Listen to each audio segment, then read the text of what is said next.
अब next component है blood cells और सेल लाइक बॉडीज़। इनमें रेड ब्लड सेल्स होते हैं जिन्हें हम यूजुअली एब्रीविएट करते हैं एज आरबीसीज, उनको हम एरिथ्रोसाइट्स भी कहते हैं। दूसरे वाइट ब्लड सेल्स होते हैं, उनको हम ल्यूकोसाइट्स कहते हैं। और तीसरे होते हैं प्लेटलेट्स, जिनको हम थ्रोम्बोसाइट्स कहते हैं। रेड ब्लड सेल्स बॉडी में हाईएस्ट नंबर में प्रेजेंट होते हैं in a healthy individual. 1 cubic millimeter of blood has 5 to 5.5 million RBCs in males, और अगर हम फीमेल्स की बात करें एक नॉर्मल एवरेज इंडिविजुअल में, तो 4 to 4.5 मिलियन जो है RBCs होते हैं एक क्यूबिक मिलीमीटर ऑफ ब्लड में। जब एक RBC यानी रेड ब्लड सेल बनता है हमारे रेड बोन मैरो में, तो उसके पास न्यूक्लियस होता है at the time when it is formed, but when it matures तो इट लूजेस इट्स न्यूक्लियस।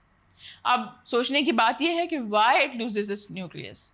तो मज़े की बात यह है कि वो सिर्फ न्यूक्लियस ही लूज़ नहीं करता, वो अपने बाकी भी कुछ सेल ऑर्गेनेलीज हैं जैसे माइटोकॉन्ड्रिया वगैरह, वो भी उसमें से ख़त्म हो जाते हैं। वो ख़त्म इसलिए होते हैं कि रेड ब्लड सेल्स का जो मेजर फंक्शन है वो ऑक्सीजन को कैरी करना है थ्रू हीमोग्लोबिन।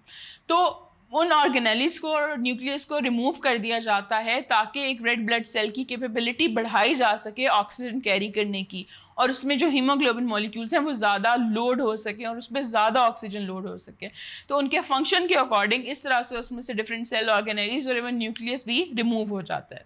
जैसे ही न्यूक्लियस और दूसरे ऑर्गेनेलीज उसमें से रिमूव होते हैं तो इस स्टेज पे वो एक सेल मैच्योर हो जाता है, और वो मैच्योर सेल जो है इस टाइम पे हमारी बॉडी में सर्कुलेशन का, जो हमारी सर्कुलेशन है ब्लड की, उसका पार्ट बन जाता है। क्योंकि पहले वो रेड बोन मैरो में होता है, वहाँ से सिर्फ तभी सर्कुलेशन में आता है when it loses it's organelles and nucleus.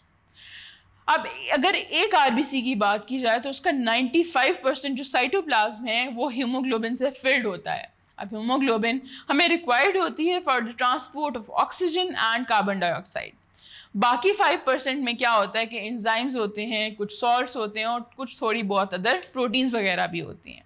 जो आरबीसीज हैं उनकी शेप जो है वो कुछ इस तरह से होती है कि वो बाय कनकेव होते हैं, कि डबल लेयर है और वो कनकेव में ऐसे जैसे किसी गोल सी चीज़ में आप एक थंब इम्प्रेशन लगा दें तो जो शेप बनती है वो जो है वो आरबीसीज की शेप होती है, और उनकी जो सेल मेम्ब्रेन है वो इट्स प्रिटी इलास्टिक।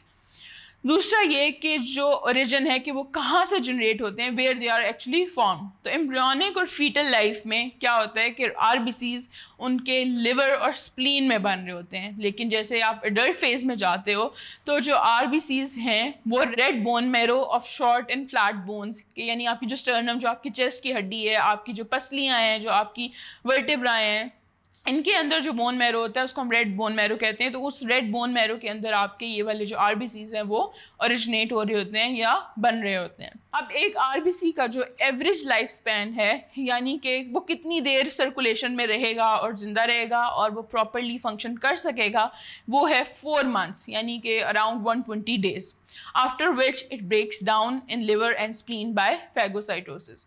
तो इस तरह मैंने आपको बताया था कि अगर सेल्स कुछ डिफेक्टिव भी हो जाते हैं या कुछ वेस्ट भी जनरेट होता है तो उसको रिमूव करने का प्रोसेस भी जो है वो ब्लड के अपने पास है, कि ब्लड के अंदर ही फैगोसाइट्स मौजूद होते हैं जो उन डैमेज्ड या broken down red blood sales को इनगल्फ कर लेते हैं और फिर प्रॉपर जगह पे जाके डिस्पोज ऑफ कर देते हैं।